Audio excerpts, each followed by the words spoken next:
I want to talk about something a little different tonight. Something that hits really close to home personally, but also has lessons for humanity as a whole. It's not something you'd think of straight away or would necessarily be obvious on the surface, but that's why I think it's important to point out how it connects and relates to our world here in America, or anywhere in the West, really.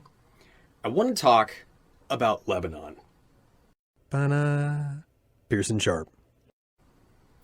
It doesn't get a lot of attention in the news, but Lebanon is an important example, a cautionary tale, of what can happen to a nation, to its people, when an incompetent, corrupt government takes over. A kind of pH strip in the waters of leadership, if you will.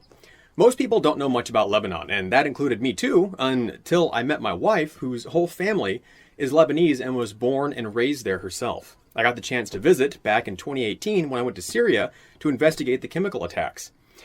It's a charming little country with mountains and valleys and little villages with ancient houses and ruins that go back to before the time of Christ. It's much more of what you'd think of as a Mediterranean than Middle Eastern country, more Greek than, say, Syrian, and with seriously the nicest people you'll ever meet anywhere. And oh my God, the food. If you haven't had fresh za'atar or lebne, I tell you what, man, you're missing out. But Lebanon isn't all kebe and tabbouleh. It has a long and complicated history, and it's the poster child for a chronically, disastrously mismanaged government. I just want to give you a quick background on what's going on, since unless you're avidly following world affairs, this would be pretty easy to miss.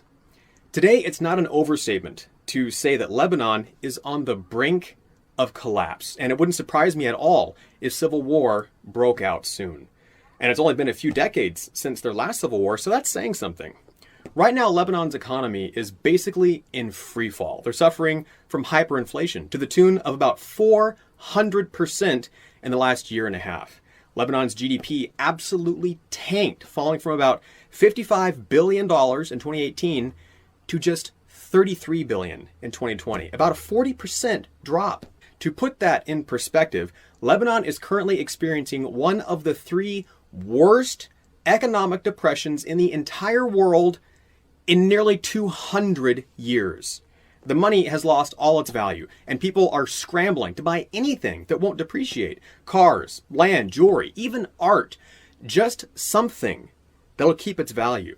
The cost of food has skyrocketed, and people can't afford to even buy a loaf of bread. On top of that, Lebanon is facing a crippling energy crisis, and there's no fuel available. Try to imagine your electricity only works about 3 hours a day, so you have to get your own private power generator to keep the lights on. Except the generator runs on fuel, and there's no fuel now anywhere for any price. My wife's family has to leave their cars parked in line at the gas station overnight just to make sure they can get to the pump on the slim chance there's even any fuel left at the station. And it's worse than just not having any fuel at home, because hospitals also rely on private generators. And they're running out of fuel too, which means when people run out, thousands of people will literally die because they're hooked up to life-saving machines that have to be powered. And of course, as resources dry up, people become more desperate. And so you see a surge in crimes, from theft to outright murder. People are trying to survive any way they can, and all because the government is being run by criminals who couldn't care less what happens to the Lebanese people. A truth made painfully clear in August of 2020 when poorly stored chemicals in a port warehouse were ignited and a massive explosion pulverized downtown Beirut, killing 218 people and injuring 7,000 others. It's the pinnacle following decades of corruption and mismanagement, finally catching up to the government. And as usual, it's the people who paid the price. Lebanon's government operates like a criminal syndicate, and its leaders pilfer and steal just about every dime that comes into the country, bankrupting the people and Lebanon's future in the process. So what does this have to do with us? A situation like this might sound unimaginable here in the US, but if you stop and actually look around, it's not so unimaginable.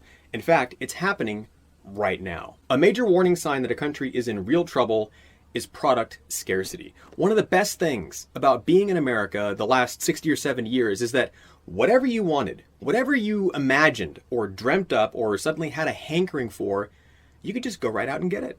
Or more recently, you don't even have to leave your home. You can just have whatever your heart desires delivered right to your doorstep, sometimes within hours. Supermarkets, stores packed from floor to ceiling with every imaginable commodity, from food to electronics to household wares. It's all been right there, just waiting for you to buy, courtesy of the astonishing prosperity brought to us by capitalism. Freedom from want.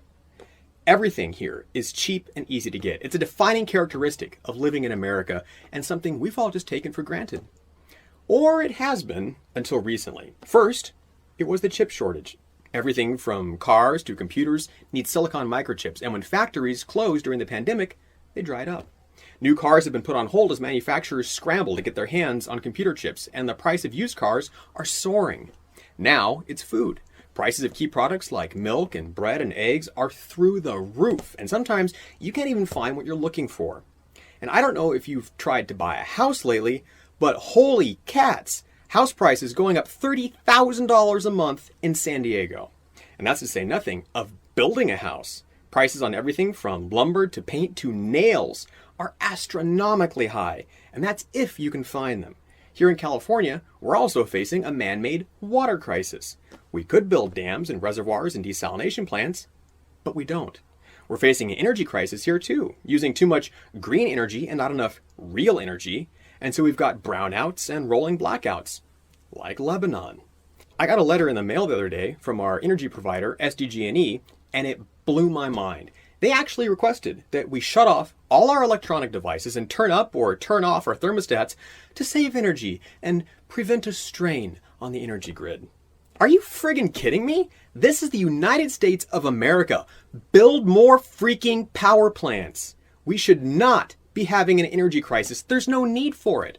On top of that, fuel prices are also skyrocketing, up $1.30 since Biden took office. And instead of making sure America is energy independent, he's kowtowing to Saudi Arabia and proposing nation-killing policies like the not-so-Green Deal. Right after he was elected, Biden shut down all oil and gas leasing on federal lands and then killed the Keystone XL pipeline, as well as the thousands of jobs tied to it. To save the planet, supposedly, but then he immediately turned around and removed sanctions on the Nord Stream 2 pipeline in Russia. Because reasons.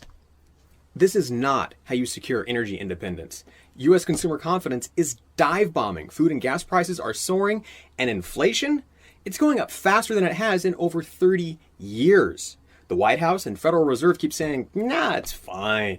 Inflation is nothing to worry about. It'll come down next month. And next month comes and goes, and inflation keeps going up, stealing the value of our money day by day. Consumer prices rose 5.4% in July alone. That means your fruits and vegetables, your meat, even things like your baby formula, the things you need to survive, are all becoming unaffordable. So let's see, prices of food and goods are going up, many goods are no longer available, the price of fuel is soaring, and our almighty dollar is bleeding value faster than we can save it. Sounds a bit like what's happening in Lebanon, doesn't it? The difference is Lebanon is a much smaller, poorer country, and so what happens there happens a lot faster than it does here. America is the most prosperous, successful nation in the history of the world. You can't argue that point. But even giants can fall, and fall we must if this continues. Our leaders have demonstrated not only a lack of compassion for the predicament of the American people, but an actual disdain. The only thing they care about is power. And America's middle class stands in the way of that. Socialism, communism, there is no middle class. There are only the incredibly poor and the unimaginably rich and powerful. And when a government runs away with power, like it has in Lebanon, the people are left with nothing. They can't buy anything, and even if they could, there's nothing to buy. If we aren't careful, and if we don't stop our monstrously corrupt leaders before it's too late, the story of Lebanon will become the story of America.